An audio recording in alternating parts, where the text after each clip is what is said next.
आज बेटा जो हमारा चैप्टर है अभाज्य समय, इसमें आपका पेज नंबर 120 देख रहे हैं आप लोग। इस पे आज आपको पढ़ना है अभाज्य गुणनखंड द्वारा दो संख्याओं की सह अभाज्यता की जांच करना। पहले भी मैंने आपको बताया है कि सह अभाज्य संख्या क्या होती है, क्या किसी को याद है? जो एक ही जैसे होते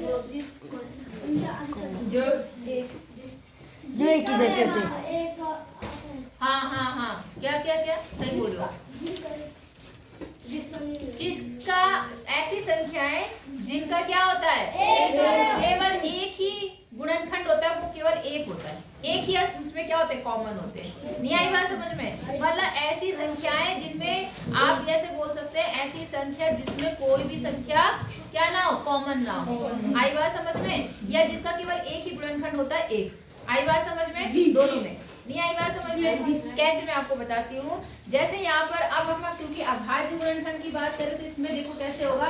जैसे मान लो दो सवाल, दो नंबर ले लिया हमने। एक नंबर मान लो मैंने ले लिया 12 जी, ठीक है जी, और एक नंबर मैंने ले लिया मान लो 16 या चलो 15 ले लिया, कुछ भी ले रही हूँ मैं अभी जी। सब के सब यहाँ देखेंगे, अभी कोई कुछ भी नहीं लिखेगा जी। अंदर आओ, बोलना नहीं आता है? बोलो, बात समझ आई आपको? जी। ध्यान से समझेंगे मेरी बात की सह अभाज्य संख्याएं कौन सी होती है। किस क्या पढ़ रहे हैं हम लोग? सह अभाज्य संख्या। अभाज्य संख्या, ठीक है ना। सह अभाज्य संख्याएं कौन सी होती है, उनकी बात कर रहे हैं। जैसे मान लो मैंने ले लिया 12 और मैंने क्या ले लिया 15, ठीक है। 12 के मैंने अभाज्य गुणनखंड लिखे तो बन गया 2 गुणा 2 गुणा 3, ठीक है। और अगर आप 15 के गुणनखंड लिखेंगे तो 5 3 15 होता है, 3 गुणा 5। आई बात समझ में जी कि नहीं आई? आई जी, आ गई जी। अब आप क्या देखते हैं, क्या हुआ तुझे है और तुझे भी क्या हुआ? क्या हुआ? पेन चिंगाज में मेरा जी इसको कॉल दिया मैं जी इसने आगे भी तब चिंगाज में इनको बोल उसका है तो उसको नहीं उधर जी ले लिया जी देखो जी मेरा मतलब आई बात समझ में? अब आप देखो इनके गुणनखंड देख लिया आपने, अभाज्य गुणनखंड। इसका बना 2 गुणा 2 गुणा 3, इसका क्या बना 3 गुणा 5। क्या इन दोनों में कोई ऐसी संख्या है जो कॉमन है? नहीं है। तो यहाँ तो ये सह अभाज्य नहीं है। अगर कोई ऐसी संख्या होती है जिसमें एक भी नहीं मिलता, वो संख्याएं होती है सह अभाज्य। वो क्या होती है? सह अभाज्य। आई बात समझ में? जी आई। अब मान लो जैसे एक संख्या ले ली मैंने 8 और एक संख्या मान लो मैंने ले ली 25, ठीक है। 8 के गुणनखंड करोगे तो 2 गुणा 2 गुणा 2 बनता है, ठीक है। और अभी लिखना नहीं है, केवल समझना है। 25 के करोगे तो 5 गुणा 5 बनेंगे। अभाज्य गुणनखंड हो गए दोनों के जी। क्या इसमें कुछ कॉमन है? नहीं जी। तो जिनमें कुछ भी कॉमन नहीं होता वो होती है क्या? सह अभाज्य संख्या। सह अभाज्य संख्याएं हैं दोनों। बोलो, बात समझ आई आपको? क्या समझ आया? जिसमें एक ही जैसे जिसमें कोई भी सार्व गुणनखंड या सार्व गुणनखंड नहीं होता या उभयनिष्ठ गुणनखंड नहीं होता। ये उभयनिष्ठ है, दोनों में कॉमन है। उभयनिष्ठ का मतलब कॉमन इसमें है, तो ये सहअभाज्य नहीं है। लेकिन इसमें जब आपने देखा तो कुछ भी कॉमन नहीं है, सार्व गुणनखंड है ही नहीं है ना। सार्व मतलब कॉमन, ठीक है। इसमें है नहीं, इसलिए ये सहअभाज्य संख्याएं है। बोलो, समझ आया? जी। बच्चों को आया? सबको आ गया? ना बहुत सारे उदाहरण दे रखे हैं हमें और यहाँ पर इन्होंने बात कर रखी कि ये सहअभाज्य है या नहीं है। जैसे इन्होंने यहाँ पर बहुत सारे ले रखे हैं, जैसे 80 ले लिया, 63 ले लिया। आप देखे किताब में 80 के देखो गुणनखंड बन रहे 2 गुणा 2 गुणा 2 गुणा 2 गुणा 5, दिखे आपको? और 63 के लिखे हुए 3 × 3 × 7। तो क्या इन दोनों में कोई कॉमन है? जी सब 7 जी। इसकी बात कर रही हूँ मैं, 80 और 63 की। नहीं जी, नहीं है जी। ऊपर वाले में तो है 7, तो वो तो सह अभाज्य नहीं है। लेकिन इस वाले में क्या कोई कॉमन है? नहीं। ये सह अभाज्य संख्याएं हैं। समझ गए जी? नहीं समझे? समझे। इसमें कोई सार्व अभाज्य गुणनखंड नहीं है, इसलिए ये सह अभाज्य संख्याएं हैं। बोलो, समझ आ गया आपको? जी। अच्छा, अब हम दूसरा टॉपिक पढ़ते हैं, ठीक है। दूसरा टॉपिक क्या है इसमें, अभाज्य गुणनखंड का प्रयोग करके एक संख्या का दूसरी संख्या से विभाजिता की जांच करना। मतलब क्या कह रहा है ये कि आपको अभाज्य गुणनखंड का प्रयोग करना है। किसका करना है? अभाज्य गुणनखंड का, है ना। और क्या दिखाना है कि एक संख्या क्या दूसरी संख्या का गुणज है या नहीं है, या गुणनखंड है या नहीं है। बात समझ आई आपको? मतलब विभाजित हो रही है या नहीं समझे? जैसे मेरी एक छोटी सी बात समझो, जैसे मैं इन्हीं का उदाहरण ले लेती हूँ या अपना कोई उदाहरण ले लेते हैं। मान लो इन्होंने ले लिया 48, इन्होंने 48 ले रखा, एक संख्या ले रखी 12। तो आपको अभाज्य गुणनखंड विधि से बताना है कि क्या ये 12 जो है इससे पूरी तरह कटता है, मतलब सॉरी 48 जो है वो 12 से पूरा कटता है या नहीं। आपको 12 का पार आता है जी। और 48 12 के पार में क्या 48 आता है जी। तो कटता तो है, ये तो आपको पता चल गया। लेकिन इसको कैसे करना है? अभाज्य गुणनखंड के आधार पर। कैसे करना है? अभाज्य गुणनखंड के आधार पर। इसको कैसे करेंगे ध्यान से समझना। पहले हम 48 के अभाज्य गुणनखंड करेंगे, फिर हम किसके करेंगे? 12। समझ गए? तो देखो इसके अभाज्य गुणनखंड मतलब 2 दूनी 4, 4 किया 12। और इसके जो अभाज्य गुणनखंड होंगे, मान लो पहले मैं 2 से काटती हूँ तो 2 गुना कितना बनता? 24 को करती मैं तो कितना बनता? 6 चौक 24 बनता नहीं बनता? फिर इसके करेंगे तो 3 इंटू 2 बनेंगे, इसके कितने बनेंगे? 2 इंटू 2 बनेंगे।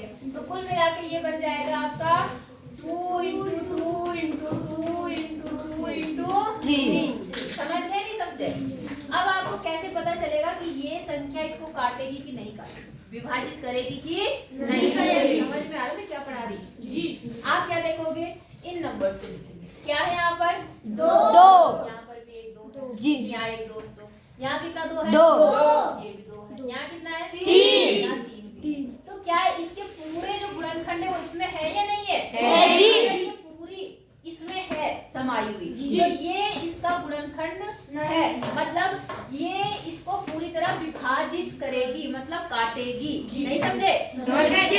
आई बात समझ में? विभाजित करने का मतलब है कि इसको करने पर जो लास्ट में शेषफल आता है वो 0 आता है। क्या आता है? 0। तो ऐसा अगर है तो ये इसका विभाज्य है, मतलब 48 12 से विभाज्य है।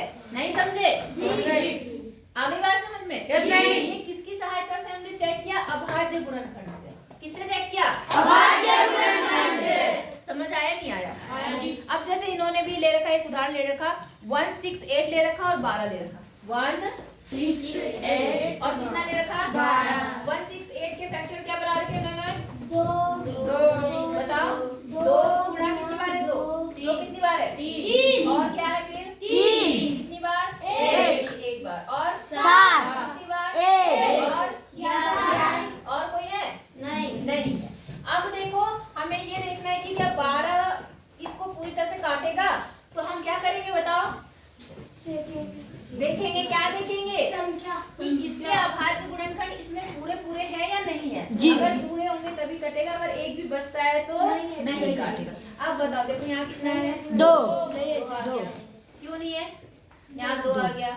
यहाँ कितना है? 3। तो इसके वाले तो इसमें आ गए ना पूरे जी। तो नहीं है अभाज्य गुणनखंड, बस सॉरी नहीं है, ये विभाजित है जी। मतलब एक के पूरे दूसरे में होने चाहिए जी। बात समझ में आ गई जी? छोटी संख्या उसका जो अभाज्य गुणनखंड है वो बड़ी संख्या में पूरा होना चाहिए। उसके अलावा बड़ी में कुछ भी बचे उससे में कोई मतलब नहीं है। आई बात समझ में? इसका मतलब ये है जब ये सारे इसमें हैं तो इसका मतलब 12 168 को पूरी तरह से विभाजित करेगी। क्या करेगी? विभाजित। समझ आ रहा? विभाजित का मतलब समझ आता है जी। काटेगी, काटना मतलब भाग करोगे ना अगर आप 12 से 168 को, तो पूरा कटने के बाद में लास्ट में क्या बचेगा? 0। नहीं समझे जी? पक्का? अब इन्होंने जैसे एक उदाहरण और ले लिया, 75 ले लिया और 21 ले लिया। कितना ले लिया? 75 और 21। तो 75 के फैक्टर बताओ कितने बना के उसमें जल्दी कर लेते हैं, करने का टाइम थोड़ा बच जाएगा। बोलो जल्दी बोलो। ये तो बन गया 7 या 21। 75 क्या होगा? 15 × 75। 15 × 75 होता है तो 5 या 15 3 × 15 ठीक है। तो 3 गुणा 5 गुणा क्या आया? 5। अब देखो जरा ध्यान से, इधर देखो इसमें क्या है? 7। इसमें है 7 नहीं जी। इसमें क्या है? तीन तो है, लेकिन इसमें क्या बच गया? 7। इसमें नहीं है वो 7। तो इसका मतलब 21 जो है वो 75 को विभाजित करेगा या नहीं करेगा? नहीं। बस यही चीज हमें समझना था। जी। नहीं समझ आई बात? मतलब अगर आप 21 से 75 को भाग करेंगे तो लास्ट में जो शेषफल 0 आता है वो नहीं आएगा, मतलब विभाजित नहीं है, पूर्णतः विभाजित नहीं है। समझ आया नहीं आया? आ गया? पक्का बताओ, फिर हम आगे करते हैं। आइए पता लगाएं। इसमें यही सवाल होंगे इसी तरह से। करें, स्टार्ट करें? चलो ठीक है। सवाल आपका पहला है, ध्यान दें इसको। पेज नंबर कौन से हैं हम लोग? 122।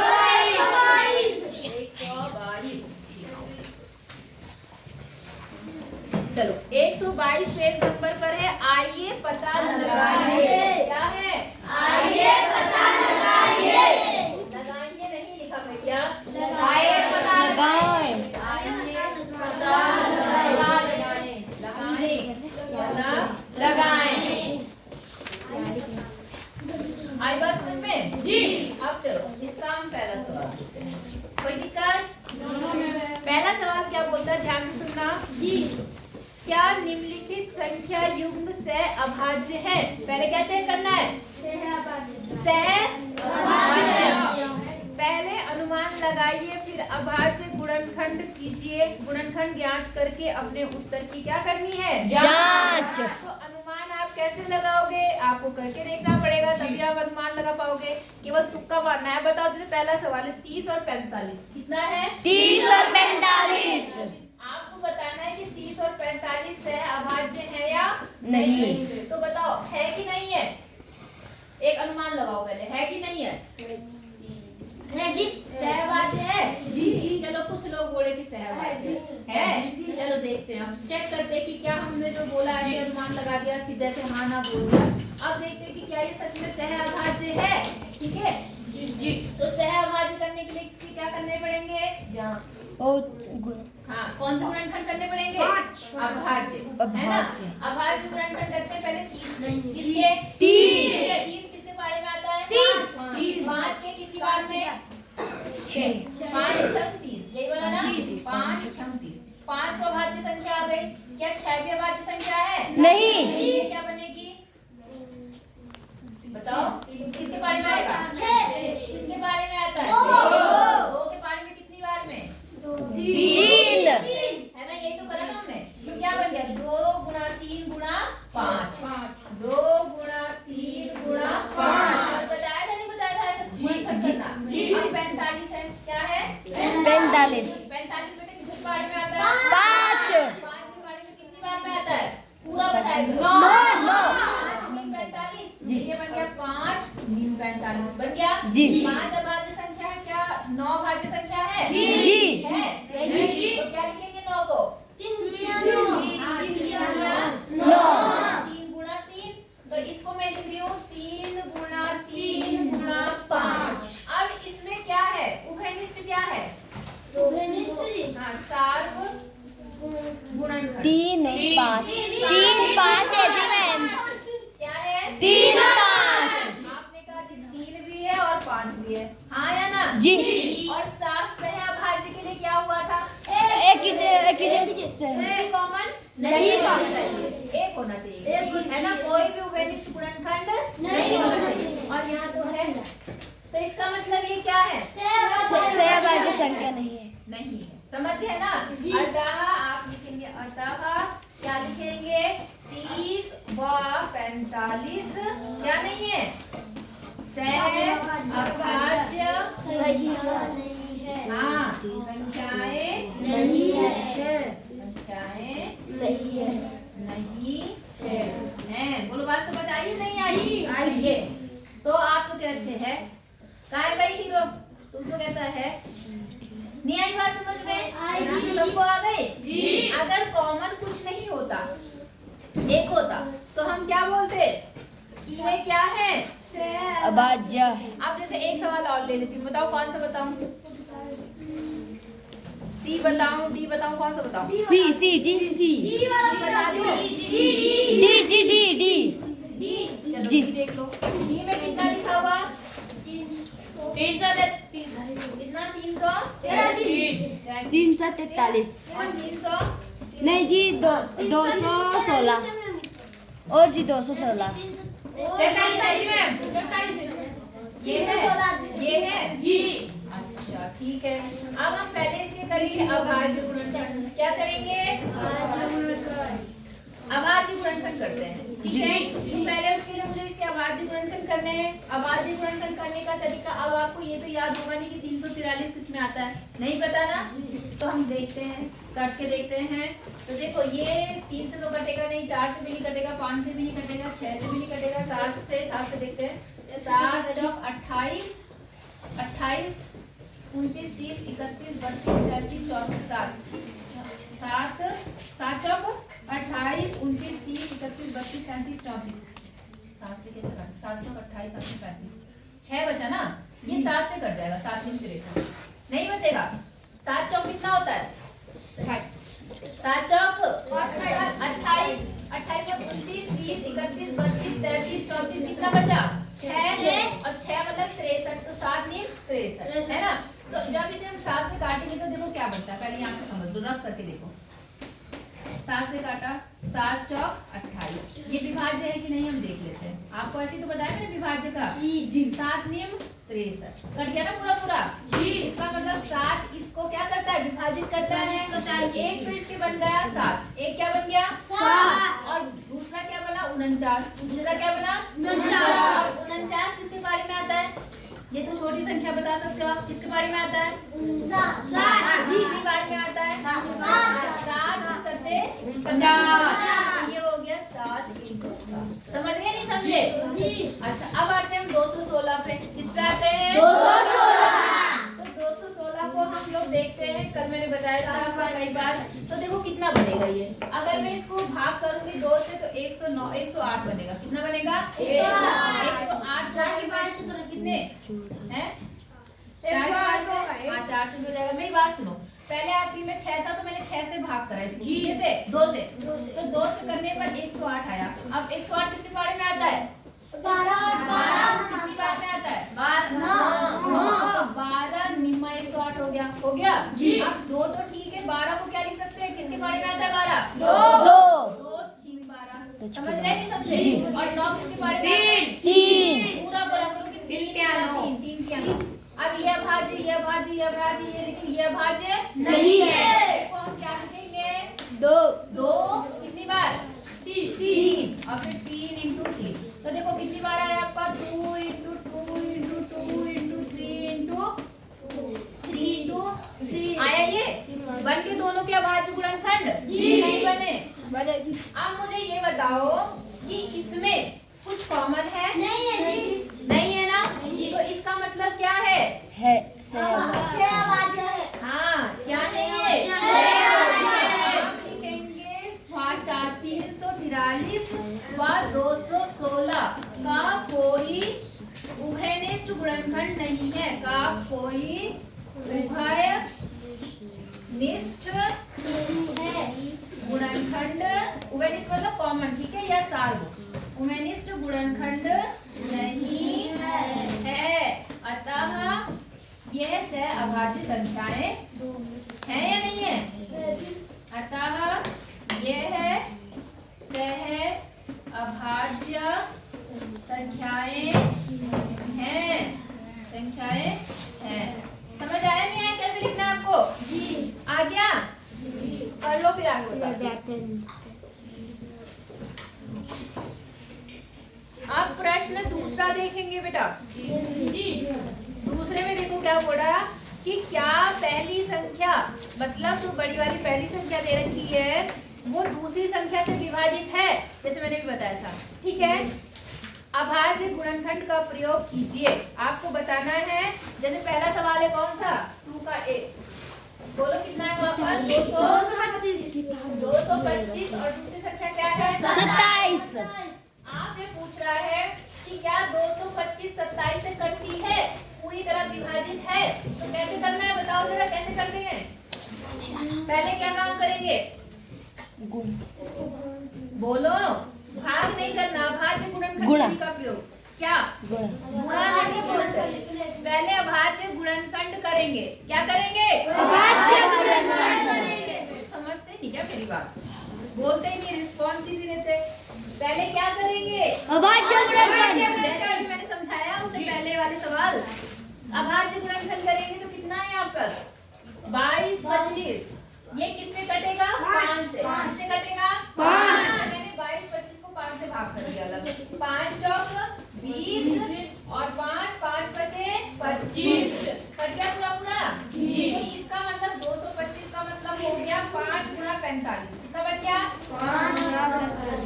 अब 45 किसके बारे में आता है? जल्दी बताओ। 5 में कितनी बार? 9। 45। कोई दिक्कत नहीं आता? किसके बारे में आता है? 3। ठीक है, तो इसके कितने बन गया आपके? ये बना आपका 2 3 गुणा 3 गुणा 5 गुणा 5। सबको समझ आ रहा है? नहीं आ रहा है? आ रहा है। ओ कौन से आई? जब लिखने के लिए बोला तो तू वहां पता नहीं क्या कर रहा था। अब चुपचाप से समझ। आई बात समझ में? जी। अब दूसरा देखो 27। 27 किसके बारे में आता है? 3। और यहाँ कितना है? 9। 9। तो ये बन गया 3 × 3 × 3। अब मैंने आपको क्या बताया था? बताओ। 27 से ये संख्या कब कटेगी? जब दोनों तरफ नहीं, इसके सारे गुणनखंड इसमें हो। जी। इसके सारे गुणनखंड किसमें हो? 227 में। इसके सारे गुणनखंड इसमें है? नहीं है। जी। 3 तो 1 3 हो गया। 1 3 हो गया, लेकिन 1 3 और है इसमें? नहीं। इसका मतलब क्या है कि 225 जो है वो 27 से विभाजित नहीं है। सवाल समझ आया? जी। क्या? ये 227 से विभाजित नहीं है। समझ में आई बात? जी। आप लिखेंगे कैसे? ऐसे। कैसे लिखना? अतः। चूंकि, पहले लिखो क्योंकि। क्या लिखो क्योंकि में? 27 के सभी अभाज्य गुणनखंड, सभी अभाज्य गुणनखंड किसमें नहीं है? बताओ। 225। हाँ, 225 में नहीं है। नहीं है। अतः क्या लिखेंगे? बोलो। 225 27 से विभाजित नहीं है। विभाजित नहीं है। बोलो, समझ आया नहीं आया? अगर 27 के सारे गुणनखंड, अभाज्य गुणनखंड 225 वाले में होते तो वो संख्या क्या होती? विभाजित। और क्योंकि वो नहीं है इसलिए विभाजित नहीं है। समझ आ रहा? जल्दी करो फिर आगे बताते हैं। रोक देना। अच्छा, एक और समझ लो, फिर बाद में पढ़ेंगे। एक और बता दो। कौन सा बताऊं? बताओ। दूसरे का कौन सा बताऊं? डी वाला। ठीक है, डी लेते हैं। डी में एक तो है 99 और एक है 999। यही है? ठीक है। अब ये 999 ये सब किससे कटेंगे? 3 से कर सकते हैं या 9 से भी कर सकते हैं। 3 से काट देते हैं। ठीक है, पहले 999 को 3 से काटते हैं। 3 से भाग करा हमने तो 3 3 9 कट गया जी। फिर 3 आया यहाँ पर, 43। मतलब यहाँ पर 9 आया, फिर 3 आएगा, 3 आएगा, मतलब ये बन गया 3 × 3 3 3। अब ये फिर किसके कटेगा? 3 से जी। ये बन गया 3 × 3 और ये बन जाएगा 1 1 1। क्या बनेगा? 1 1 1 1 1। किसी के पार्ट में आता है? नहीं जी। नहीं आता। खुद के पार्ट में आता है ना? तो ये ऐसे रहेगा। ये बन गया, देखो क्या होगा यहाँ पर? ये हो गया आपका 3 गुणा 3 गुणा 3। 111। समझ गए? ऐसे जब 99 को करोगे तो पहले तो 3 करोगे, ठीक है, फिर 33 आएगा, फिर 3 से काटोगे, फिर 11 आएगा। समझ गए? अब मुझे ये बताओ, देखो यहाँ पर क्या इसके सारे गुणनखंड इसमें है? नहीं जी। नहीं है जी। है या नहीं है? नहीं। एक तो 3 है, भी है, लेकिन क्या ये 11 है इसमें? नहीं जी। इसका मतलब 999 इसको विभाजित करेगा? नहीं। तो पूरा लिखना है ऐसे, क्योंकि 999 के सभी अभाज्य गुणनखंड 999 में नहीं है, अतः 999 99 से विभाजित नहीं है। बोलो आगे बात समझ में कि नहीं आई? जल्दी कर लो फटाफट फिर। चल सवाल समझो जरा, थोड़ा बाद में लिख लेना, फटाफट मुझे थोड़ा बताने दो फिर ये खत्म हो जाएगा ना। जी मैम। इन्होंने कहा पहली संख्या का अभाज्य, दो संख्या है आपके पास, कितनी संख्या है? दो। पहली का इन्होंने अभाज्य गुणनखंड करा, वो बन गया आपका 2 गुणा 3 गुणा 7 बन गया। फिर इन्होंने कहा दूसरी संख्या 3 की, उसका अभाज्य गुणनखंड बना 3 गुणा 7 गुणा 11, 3 गुणा 7 गुणा 11। ये पहली संख्या लिख देना, चेक हो गया पर पहली संख्या, और ये लिखना है यहाँ पर दूसरी संख्या, ठीक है ना। तो आपने इनके अभाज्य गुणनखंड देख लिए, लिखो मत, पहले सुन लो। अच्छा अब क्या बोल रहा, क्या ये सहअभाज्य संख्या है? बताओ। नहीं जी। क्यों? क्योंकि इन दोनों में एक क्या है? दोनों में है, तो ये सहअभाज्य नहीं है। और दूसरा बोला क्या इनमें से एक संख्या दूसरी संख्या को विभाजित करती है? तो देखो क्या किसी एक के गुणनखंड दूसरे में है सारे? नहीं है ना इसके इसमें है सारे, ना इसके इसमें सारे। इसका मतलब ये दोनों एक दूसरे को विभाजित भी नहीं करती। बात समझ आ गई कि नहीं आई? हो जाएगा जी। अच्छा एक लास्ट क्वेश्चन है 4 वाला। लास्ट क्वेश्चन में क्या कह रहा कि गुणा एक बच्ची है, क्या कहती है गुणा कि कोई भी दो अभाज्य संख्याएं सहअभाज्य होती हैं। क्या ये बात सही है? कोई भी दो अभाज्य संख्या आपको पता है कौन कौन सी होती है? कोई सी भी 2 3 5 7 ठीक है। एक संख्या आपने 2 ले ली, एक संख्या क्या ले ली? 3। क्या ये सहअभाज्य है? नहीं है या नहीं है? नहीं। अगर इसका गुणनखंड करेंगे तो 2 ही बनेगा, इसका करेंगे तो 3 ही बनेगा, यही बनेगा ना जी। तो क्या ये सहअभाज्य है? नहीं है जी। इसमें कुछ कॉमन है? नहीं जी। तो ये सहअभाज्य है। कोई और बड़ी संख्या ले लो, मान लो आपने एक अभाज्य संख्या ले ली, बड़ी लो बड़ी, मान लो 13 ले लिया, 13 एक ले लो 31। आपको पता है अभाज्य संख्याएं वो संख्याएं होती है जो किसी से कटती नहीं है, पता है ना आपको? तो अभाज्य संख्याओं का कोई अभाज्य गुणनखंड बनेगा ही नहीं, तो उसमें कोई भी उभयनिष्ठ होगा ही नहीं, और जब उभयनिष्ठ होगा ही नहीं तो वो कैसी होंगी? सहअभाज्य तो होंगी। यही बात समझ में। आप ऐसे लिखना, क्योंकि सभी अभाज्य संख्याएं केवल अपने आप से करती हैं, उनका कोई अभाज्य गुणनखंड नहीं होता, इसलिए वे सभी संख्याएं सहअभाज्य होती है। समझ आया? तो बेटा ये आपका है, इतना कर लेना। कल हम पढ़ेंगे अब विभाज्यता की जांच करेंगे कि कौन सी संख्या कौन से नंबर